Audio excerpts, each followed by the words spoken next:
전화기 너머 울고 있는 엄마의 숨소리를 듣고도 아무 말 없이 전화를 끄는 딸. 그 뒤로 다시는 이름조차 부르지 않았습니다. 이 영상은 그런 엄마의 기록으로 시작됩니다. 지금 그 침묵 너머의 이야기를 함께 들어주세요. 전화를 끊는데 한마디 말도 없더군요. 울먹이는 내 목소리를 듣고도 그 아이는 단 한 번도 나를 불러주지 않았습니다. 안녕하세요. 저는 올해 72이고 혼자 살아온 세월이 이제 곧 30년이 다 되어갑니다. 서울 외곽의 작은 아파트, 오래된 소파 하나. 전등은 가끔 깜빡였고 커튼은 누렇게 발해 있었어요. 그런데 그 모든 풍경 속에서도 나는 늘 딸의 얼굴을 떠올리며 살았습니다. 최근 몇 달 사이 조금 이상했어요. 가스불을 끄고도 자꾸 확인하러 가게 되고 냉장고 문은 닫았는지 지갑은 어디 있는지 깜빡하는 일들이 늘었거든요. 처음엔 그저 나이 탓이라 넘겼지만 어느 날은 버스를 탔는데 어디 가려던 건지 도착할 때까지 생각나지 않았습니다. 그날 나는 혼자 병원에 다녀왔습니다. 딸에게 전화해 같이 가자고 하려다. 또 바쁘단 말을 들을까봐 말 안 했어요. 의사 선생님은 조심스럽게 말씀하셨습니다. 아직은 초기지만 분명 치매 증세가 있다고요. 정기적으로 오시고 주변 분들과 잘 소통하시라고요. 나는 고개를 끄덕이며 웃었습니다. 그 자리에서 눈물을 보이기 싫었거든요. 하지만 병원을 나오자마자 버스 정류장 옆 벤치에 앉아 가방을 꼭 쥐고 숨을 삼켰습니다. 기억이 흐려진다는 건 사라지는 쪽보다 남아있는 사람에게 더 아픈 일이라는 걸 나는 그날 처음 느꼈습니다. 한참을 앉아 있다가 주머니에서 휴대폰을 꺼냈어요. 딸의 번호를 누르며 잠깐 망설였지만 그래도 딸이니까 말은 못해도 목소리는 듣고 싶었어요. 신호가 2번 울리고 그 아이가 받았습니다. 나는 힘겹게 입을 열었습니다. 잘 지내냐고 엄마는 오늘 병원 다녀왔다고 그 말을 꺼내기도 전에 그 아이는 말없이 그냥 통화를 종료했습니다. 신호음만 남은 화면을 바라보며 나는 한참 동안 말을 잊었어요. 내가 뭘 잘못했는지, 왜 그렇게까지 거리를 두는지 답을 들은 적이 없었습니다. 집에 돌아와 낡은 수첩을 꺼냈어요. 그 속엔 예전에 딸과 나눈 통화 내용이 날짜별로 적혀 있었죠. 내가 먼저 걸었던 전화, 그 아이가 짧게 대답했던 문장들, 끊긴 시간들. 그날 이후 나는 그 수첩을 다시 쓰기 시작했습니다. 내가 기억하지 못하게 될 날이 오더라도 이 기록만큼은 남아있길 바라면서요. 딸이 다시 전화를 끊더라도 나는 내 이야기를 계속 써내려 가기로 했습니다. 그게 내가 붙잡을 수 있는 마지막 끈 같았거든요. 그 아이는 마지막까지 안부 대신 전화를 먼저 끊었습니다. 나는 그 침묵을 끝까지 받아들여야 했습니다. 휴대폰을 손에서 내려놓고 조용히 고개를 떨궜습니다. 전화기 너머에서라도 그 아이가 내 이름을 불러줬다면 어쩌면 그날의 기록은 다르게 남았을지도 몰랐습니다. 계절이 바뀌는 소리가 집안까지 스며들던 날 현관문 앞에 놓인 우편물 속에서 치매 진단서와 함께 온 의료복지센터 안내지가 눈에 띄었습니다. 정기 교육과 상담 일정이 있었고 나는 첫 페이지를 조심스레 넘겼습니다. 이제는 누군가의 보호 아래 내 일정을 관리해야 할지도 모르겠다 싶었지만 아직은 스스로 할 수 있다고 나를 속이며 시간을 보냈습니다. 그러던 중 한 가지 생각이 떠올랐습니다. 그동안 딸과 나눈 통화 내용들 내가 기억할 수 있을 때 글로 남기면 언젠가 그 아이가 다시 읽게 되지 않을까 싶었습니다. 그래서 나는 오래된 녹음기를 꺼냈고 그 속엔 날짜별로 정리된 음성 파일들이 들어있었어요. 그 파일 하나하나를 듣고 나는 노트에 옮겨 적기 시작했습니다. 짧고 건조한 목소리들, 끊기는 숨소리, 그리고 아무 말 없는 종료음까지. 그게 내 하루의 전부가 되었습니다. 어떤 날은 이게 무슨 의미가 있을까 싶기도 했어요. 그 아이가 다시 읽어줄 리 없고 심지어 들춰보기조차 싫어할지도 모른다는 생각이 머릿속을 맴돌았습니다. 하지만 이상하게도 나는 그 기록을 멈출 수 없었습니다. 잊히는 게 두려웠던 건지 아니면 누군가는 나의 시간을 기억해 주길 바란 건지 나조차도 잘 모르겠습니다. 며칠 뒤 동네 도서관에서 노인 글쓰기 프로그램을 모집한다는 소식을 들었습니다. 작은 전단지 하나였지만 내겐 긴 터널 끝에 조그만 불빛 같았어요. 혼잣말처럼 그렇게 중얼거렸습니다. 그래, 이젠 그 아이 말고 나 자신에게 말을 걸어보자고. 내 이름 석자를 적는 연습부터 다시 시작했어요. 손이 떨렸고 글씨는 흐릿했지만 나는 꾹꾹 눌러 적었습니다. 다시는 아무에게도 잊히지 않기 위해서. 수업 첫날 나는 고운 옷을 꺼내 입고 도서관으로 향했습니다. 거울 앞에서 단추를 고르고 어색하게 립스틱도 발랐습니다. 누군가 나를 바라보지 않아도 나는 내가 누군지 기억하고 싶었습니다. 글쓰기 교실에서 처음 쓴 문장은 지금도 선명하게 남아있어요. 나는 한때 딸의 엄마였습니다. 그 한 줄을 쓰는데 1시간이 넘게 걸렸습니다. 숨이 막히는 듯 했지만 종이에 적힌 내 문장을 보고 나는 아주 오랜만에 미소를 지었습니다. 세상에 들리지 않아도 내 말은 기록으로 남을 수 있다는 걸 그날 처음 믿게 되었습니다. 비록 그 아이는 내 목소리를 끊었지만 나는 이제 내 말을 이어가기 시작한 겁니다. 초인종 대신 문틈으로 케이크 상자 하나가 밀려들었습니다. 그 안엔 초도 메모도 없었습니다. 내 생일은 그렇게 조용히 지나갔습니다. 생일이 돌아왔다는 건 달력보다 손목에 새겨진 관절통이 먼저 알려줬습니다. 누구에게도 말하지 않았지만 내 마음 한구석은 혹시 이번엔 전화가 오지 않을까 괜한 기대를 품고 있었습니다. 하지만 오전은 조용했고 점심시간 무렵에도 휴대폰 화면은 멀쩡하게 잠들어 있었습니다.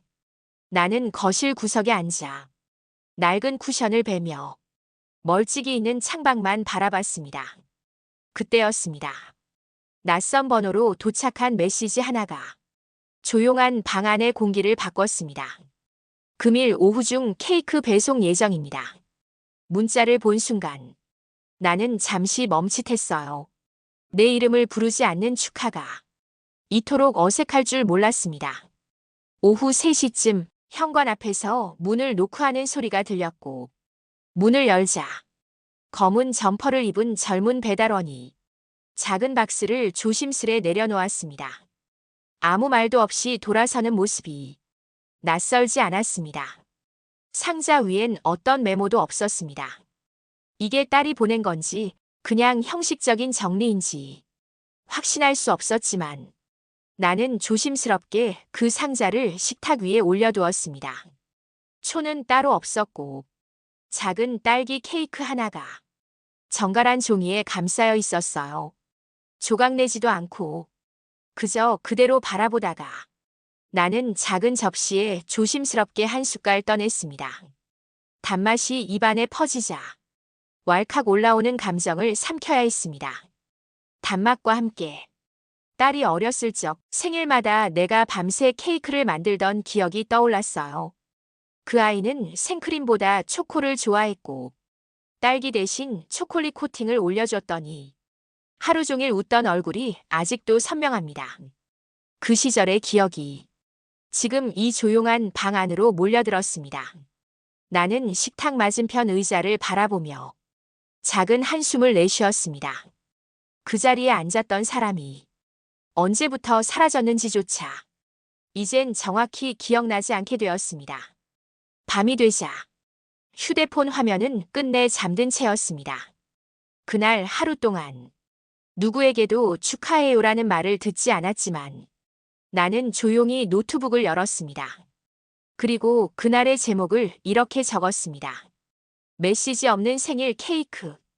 이젠 말보다 기록이 나를 더 오래 기억해 줄 것 같았습니다. 그래서 나는 울지 않았습니다. 오늘은 내가 내 생일을 안아주는 날이었으니까요. 내 이야기가 담긴 글이 책상 서랍이 아닌 복지관 전단지 속에서 퍼지고 있었습니다. 나는 몰랐어요. 그 원고가 그렇게 세상에 나가고 있었다는 걸. 글쓰기 수업은 한 달을 넘기며 조금씩 익숙해졌습니다.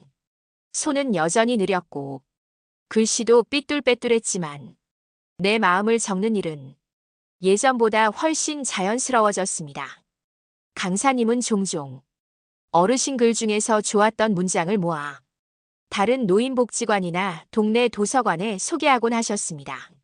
나는 그런 걸 멀찍이서 지켜보기만 했어요.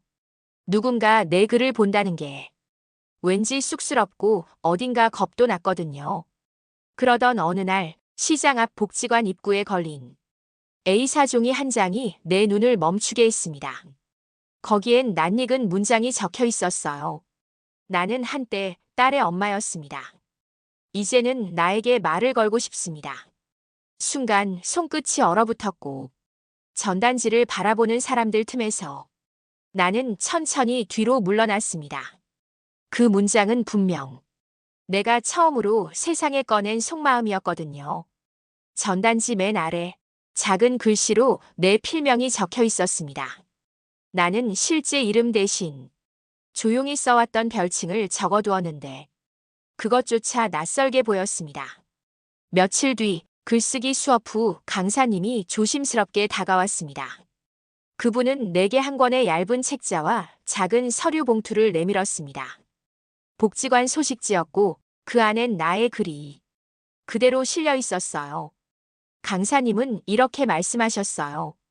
요즘 어르신들 이야기 중 이토록 조용하고 깊은 글은 처음이었다고. 당신의 글이 누군가에게 큰 위로가 될 수 있을 거라고 말이죠. 나는 고개를 끄덕였지만 목에 맺힌 무언가는 내려가지 않았습니다. 위로라는 말이 어딘가 낯설게 느껴졌어요. 그동안 나는 단 한 번도 누구에게도 위로받은 적이 없었으니까요. 집에 돌아와 책자를 조심스럽게 펼쳤습니다. 익숙한 문장들이 또박또박 인쇄되어 있었고 나는 그것들을 다시 읽었습니다. 신기하게도 그 글들이 처음 썼을 때보다 더 선명하게 느껴졌습니다. 마치 그 글이 이제야 나에게 말을 걸고 있는 것 같았어요. 다음 날 아침 복지관에서 전화가 왔습니다.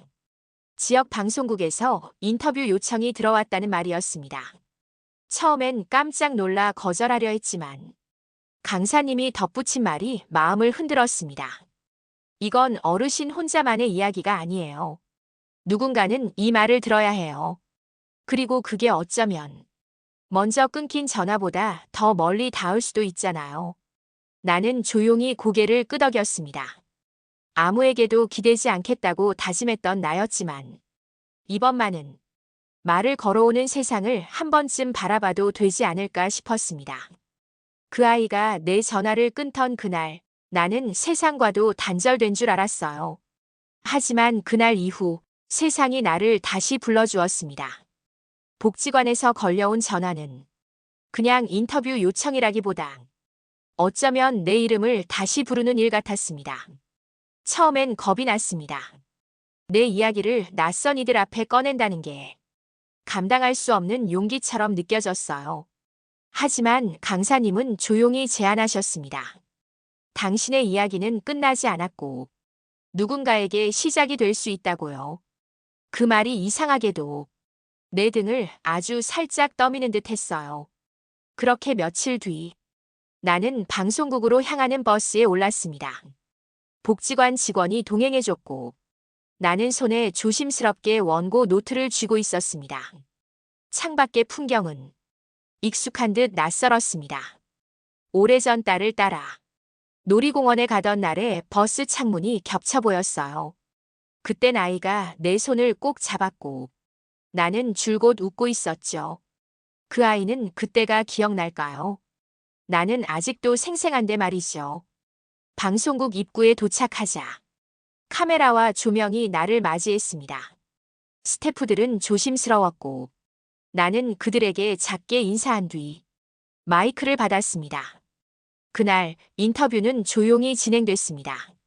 기자분은 내게 어떻게 글을 쓰게 되었는지 무엇을 말하고 싶었는지를 물었어요. 나는 잠시 숨을 고른 뒤 노트에서 한 장을 꺼내 읽었습니다. 어느 날 전화를 걸었어요. 그 아이는 내 말을 듣지 않았고 나는 그 뒤로 아무것도 묻지 않았습니다. 하지만 마음속에선 그날의 말들을 계속 되뇌었어요. 내 목소리는 조금 떨렸고 눈빛은 화면에 닿지 못했지만 나는 거기서 거짓 없이 있는 그대로의 나를 꺼냈습니다. 인터뷰가 끝나고 제작진이 작은 음성 녹음기를 건넸습니다. 혹시 전하고 싶은 말이 있다면 이 녹음에 남겨보라고요. 나는 잠시 망설이다 마이크를 천천히 들어 올렸습니다. 그리고 처음으로 딸에게 보내는 말을 카메라 없이 사람들 없이 오롯이 내 목소리로 담았습니다. 잘 지내니? 나는 아직 내가 보고 싶다. 하지만 이제 기다리지는 않으려고 해.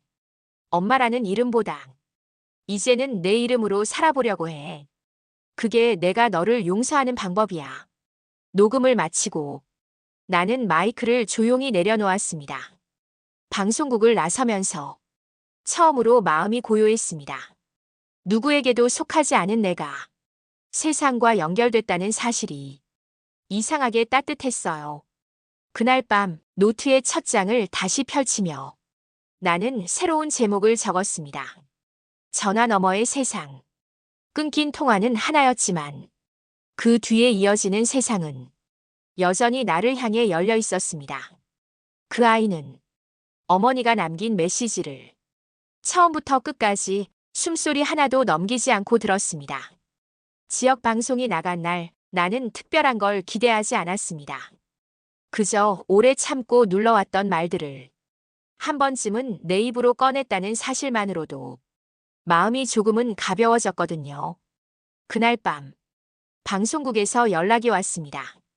인터뷰 영상이 많은 공감을 얻었다고 했고 그중 누군가 어머니의 이름을 기억하는 사람이 문의를 해왔다는 이야기도 들었습니다. 처음엔 대수롭지 않게 넘겼어요.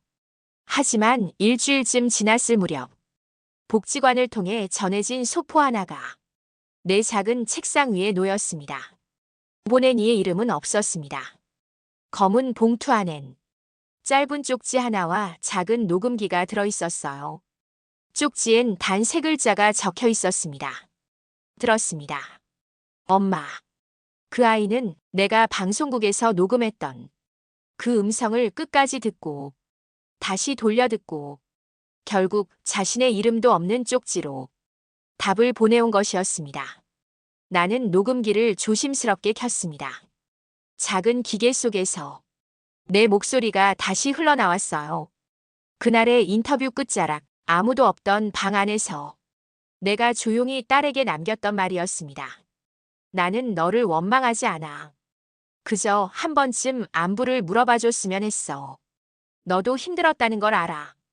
그래서 이제 더는 기다리지 않기로 했어. 그 말을 들으며 나는 처음으로 녹음 속 내 목소리에 눈물을 흘렸습니다. 그동안 써내려간 모든 글보다 그 한마디가 나 자신을 더 깊이 꿰뚫고 지나갔거든요. 그 아이는 직접 전화하지 않았고 문자도 보내지 않았지만 그 짧은 쪽지 하나로 자신의 마음을 꺼낸 셈이었어요. 나는 조심스럽게 답장을 준비했습니다. 편지지 한 장에 내가 그동안 쓰지 못했던 말들을 천천히 적어 나갔어요. 내가 다시 전화하지 않아도 괜찮다고, 내가 널 다시 원망하지 않을 거라고, 그리고 마지막엔 이렇게 썼습니다. 언제든 들어주면 돼. 그게 말보다 더 오래 남으니까. 답장을 보낸 뒤 나는 녹음기를 서랍 깊숙이 넣었습니다. 더는 내 마음을 들려주지 않아도 이미 충분히 전해졌다고 믿고 싶었어요. 그날 밤 작은 전기장판 위에 누워 나는 오랜만에 잠을 청하며 생각했습니다. 끊겼던 전화 한 통은 이토록 오래 남았고 기억보다 오래 버티는 건 언제나 말이 아니라 마음이라는 걸요. 문을 두드리지 못한 채 그 아이는 복도에 서 있었습니다. 도어락 대신 숨죽인 그림자가 나를 바라보고 있었어요. 그날은 평소보다 이른 아침이었습니다. 창문 너머로 햇살이 쏟아졌고 나는 유리컵에 물을 반쯤 채워두고 조용히 식탁에 앉아 오늘 쓸 글을 구상하고 있었습니다. 노트북을 펼치려던 순간 현관 앞에서 작은 인기척이 들렸습니다. 노크 소리도 벨도 아니었지만 누군가가 조심스레 다가왔다는 기운이 공기처럼 스며들었어요. 나는 천천히 자리에서 일어나 현관으로 발걸음을 옮겼습니다. 문고리를 잡고 한참을 그대로 멈춰섰습니다. 밖에서는 아무 소리도 들리지 않았지만 이상하게도 내 심장은 평소보다 더 크게 울리고 있었습니다. 문을 열진 않았습니다. 대신 문 옆 인터폰 화면을 조용히 눌렀고 그 화면 속 마스크를 쓴 여자 하나가 고개를 숙인 채 그 자리에 서 있었습니다. 단번에 알 수 있었습니다. 그 아이였어요. 내가 몇 년간 이름 한번 듣지 못했던 그 아이. 내 전화를 끊던 딸이 지금 이 문 앞에 서 있었습니다. 손에 작은 종이봉투 하나를 쥐고 있었고 눈빛은 화면 안에서도 망설임으로 가득 차 있었어요. 나는 숨을 들이마신 채 문을 열지 않았습니다. 그 아이도 두드리지 않았습니다. 우리는 그렇게 문 하나를 사이에 두고 오랜 시간 멈춰 서 있었습니다. 기억이란 건 참 묘하지요. 그 아이의 손을 처음 잡고 집에 들어온 날 새 신발을 벗겨주며 웃던 순간도 식탁에 마주 앉아 내가 만든 국을 맛보던 그 표정도 그 자리에서 모두 되살아났습니다. 하지만 그 모든 기억은 지금 이 문 앞에서 오직 하나의 질문으로 바뀌었어요. 왜 지금인가?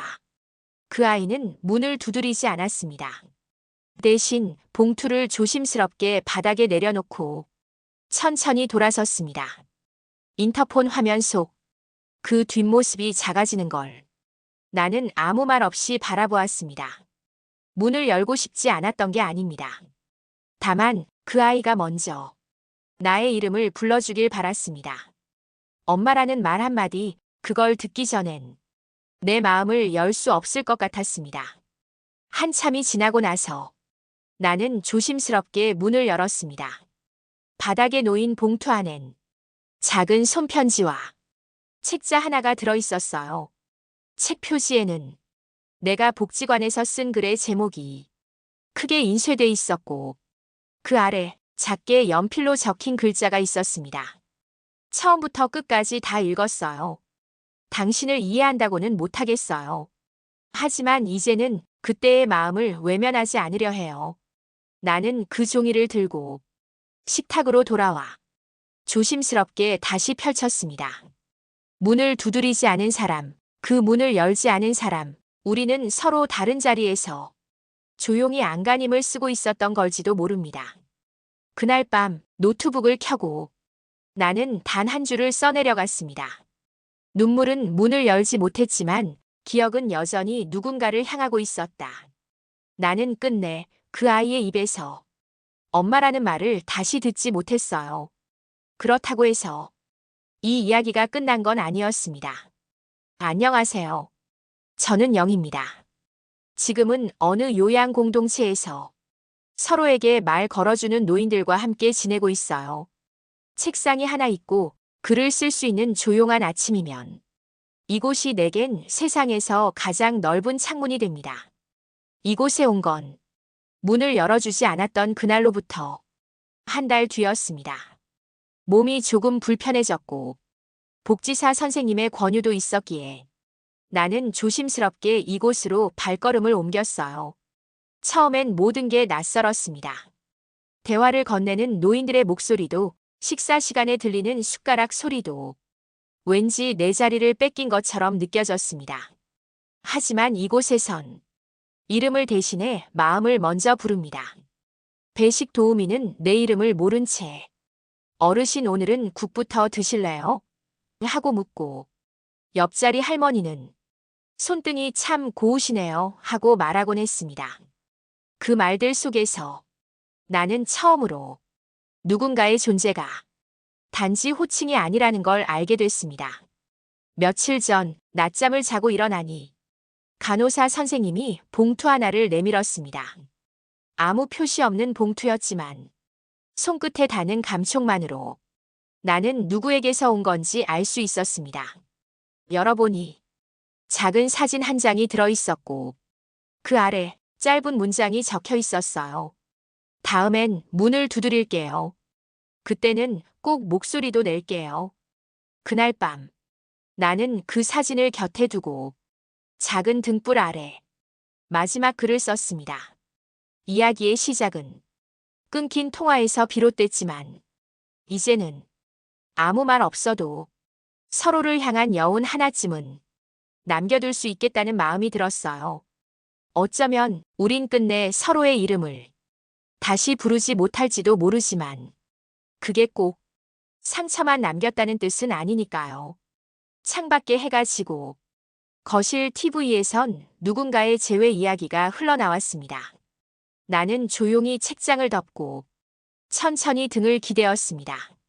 언젠가 그 아이가 다시 내 이름을 불러주지 않아도 나는 이미 나를 꽤 오래 불러왔기에 이제 괜찮다고 그렇게 말해줄 수 있을 것 같았습니다.